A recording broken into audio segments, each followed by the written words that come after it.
Hello friends, to the Eklavya YouTube channel of Balaji महिला college. हाँ, मैं analysis written in a country churchyard पढ़ रहे थे। इसके मैं 3 पार्ट पहले ही अपलोड कर चुकी हूँ। आज इसका लास्ट पार्ट मैं अपलोड कर रही हूँ। आप इस पूरी पोएम को अच्छे से पढ़ें। And now we start the poem. अब थॉमस ग्रे इसमें अपने आप से कह रहे हैं, मतलब अपने आप को संबोधित देकर कह रहे हैं कि फॉर दी हूँ माइंडफुल ऑफ द अनऑनर्ड डेथ, कि ये जो सीधे साधे लोग हैं, इस जो सारे किसान हैं, उनकी जो अनऑनर्ड डेथ है, मतलब उनकी डेथ में उन्हें कोई ऑनर नहीं मिला। दोस्त in these line they artless tale relate, और इनकी जो आर्टलेस टेल है, मतलब जो इनका जो सामान्य जीवन था, उनको जो पोइट है उन्होंने इन लाइनों में लिखकर याद कराया है। If chance by lonely contemplation led some kindred spiritual inquiry thy faith, कि इफ चांस मतलब शायद हो सकता है कि कोई भविष्य में उनकी जो कब्रें हैं वहाँ पर आए इंक्वायरी करने के लिए, उनके फेथ की, कि उनकी मृत्यु के बारे में इंक्वायरी करने के लिए हो सकता है कोई किंडर स्पिरिट वहाँ आए। और अब थॉमस ग्रे आगे बता रहे हैं कि जब उनकी डेथ हो जाएगी, जब उनकी मृत्यु हो जाएगी, उसके बाद हैप्पीली सम हॉरी हेडेड स्वैन में से, कि शायद कोई ग्रे बालों वाला फार्मर, या हो सकता है फार्मर हो या कोई शेपर्ड हो, वो जो इंक्वायरी करने वाला व्यक्ति आया था ना, उससे क्या कहेगा। Often have we seen him at the peep of dawn, कि ऑफ्ट यानी अक्सर हमने ना मतलब उस व्यक्ति को देखा था, पीप ऑफ डॉन मतलब सूर्योदय के समय। Brushing with hasty steps the dew away, मतलब ब्रशिंग यानी साफ करते हुए वो मतलब जल्दी जल्दी जा रहा था। ड्यू जो ओस की बूंदें थी सुबह के समय, उनको पोंछते हुए पैरों से तेजी से जा रहा था। To meet the sun upon the upland lawn, मतलब सूर्य उदय को देखने के लिए अपलैंड लॉन की तरफ वो तेजी से जा रहा था। अब जो वो ग्रे हेयर्ड फार्मर है, मतलब जो वो व्यक्ति है, वो इंक्वायरी करने वाले व्यक्ति से कहेगा कि there at the foot of yonder nodding beech, कि बहुत दूर पर, यॉन्डर सामने की तरफ, नोडिंग बीच पर, that breathes its old fantastic roots so high, कि जो वो व्यक्ति है वो नोडिंग बीच पर, जो बहुत ही पुराना बीच का ट्री है, वहाँ जाएगा। His listless length at noontide would be stretch, और वह नून टाइड मतलब दोपहर के समय वहाँ पर जाके अपनी मतलब उस बीच ट्री के नीचे जाके लेटेगा और आराम करेगा।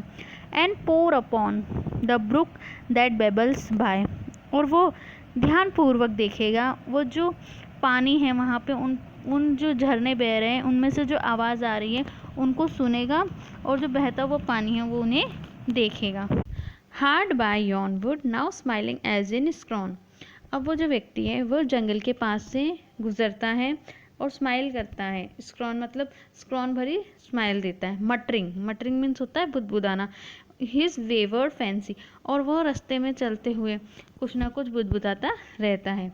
ही वुड रोव, और वह मतलब इधर उधर भटकता रहता है, कुछ ना कुछ याद करते हुए, बुदबुदाते हुए वो जंगल के आसपास इधर उधर भटकता रहता है। Now drooping woeful wan like one forlorn, और वह व्यक्ति मतलब जो वो व्यक्ति है वो इधर उधर घूमता रहता है, तो वो ऐसा लगता है जैसे वो बहुत चिंतित हो किसी बात को लेकर, और वो सिर लटकाए हुए घूमता रहता था। लाइक वन फॉरलॉन, उस एक व्यक्ति के समान जो अकेला छोड़ दिया जाता है। जैसे समूह में लोग होते हैं तो किसी समूह में से एक व्यक्ति को अकेला छोड़ दिया जाता है, उस प्रकार वो व्यक्ति भटकता था। और क्रेज्ड विथ केयर और क्रॉस्ड इन होपलेस लव, या फिर ऐसा लगता था जैसे वो बहुत शोकमय हो और बहुत ही चिंतित हो, कि और ऐसा विचित्र लगता था जैसे उसे प्रेम में सफलता प्राप्त नहीं हुई है। अब जो वो ग्रे बालों वाला व्यक्ति था, जो शेपर्ड था या किसान था, वो बोल रहे हैं कि one morn I missed him on the customed hill, कि एक मॉर्निंग मतलब एक सुबह मैंने उसे मिस किया। ऑन द कस्टम्ड हिल, उस हिल पर, मतलब जहाँ पर वो पॉइंट सुबह सुबह सूर्योदय देखने जाता था, उस हिल पर मैंने उसे मिस किया। अलॉन्ग द हीथ, और मैंने उसे फील्ड के पास भी मिस किया। And near his favourite tree, और वो अपने फेवरेट ट्री के पास भी नहीं था। जो उसका बीच ट्री उसका फेवरेट था, उसके पास भी वो पॉइंट नहीं मिला।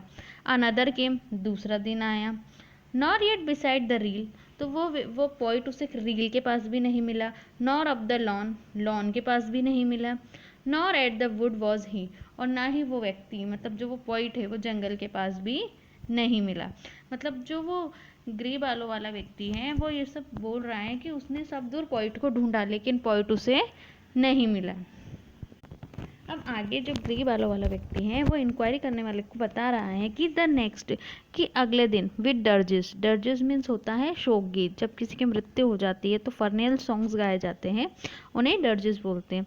कि दूसरी सुबह डर्जेस गाए जा रहे थे इन सैड एरे, मतलब जुलूस निकल रहा था, स्लो थ्रू द चर्च वे, और धीरे धीरे वो चर्च की तरफ उसे ले जा रहे थे।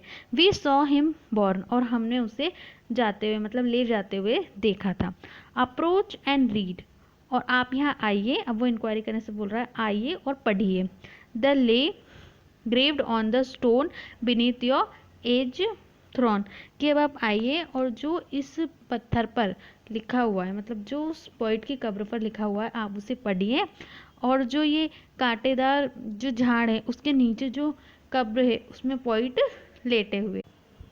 ये पोएम की लास्ट लाइंस थी। इन लाइंस के बाद लास्ट में एक एपिटैफ दिया गया है। एपिटैफ होता है जब कोई की मृत्यु हो जाती है तो उसके स्मारक या उसकी कब्र पर जो लेख लिखे जाते हैं उन्हें एपिटैफ कहते हैं।